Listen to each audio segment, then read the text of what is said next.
আল্লাহু আকবার, আল্লাহু আকবার। দেশটার মধ্যে কি চলছে ভাই? শুধু খুন, রাহাজানি, হত্যা, দর্শন প্রতিদিন এখন নিত্য নৈমিত্তিক ঘটনা হয়ে দাঁড়িয়েছে। যারা আমাদের মতো ঘুরে বেড়াতে ভালোবাসেন তারা একটু সাবধান থাকেন। আল্লাহ আমাদের সকলকে নিরাপদে রাখুক। প্রশাসনের এরকম কোনো তাদের কার্যক্রম লক্ষ্য করছি না, এমনকি সরকারের তরফ থেকেও কোনো বাণী শোনা যাচ্ছে না। স্বরাষ্ট্রমন্ত্রী, প্রধানমন্ত্রী কেউ নাই।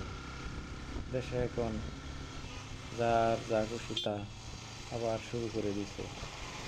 আবার আগের মতো হয়ে যায় কিনা আল্লাহ তাআলা ভালো জানে। তবে সরকারের উদ্দেশ্যে বলবো, আপনারা জনগণের কল্যাণে মনোযোগ দেন। এসব সন্ত্রাসীদের চুটি চেপে ধরেন, আর নয়তো একদিন এই বেড়াই খেত খাবে। তো সীতাকুণ্ডের ঘটনা নতুন আজকে শুনলাম। আল্লাহ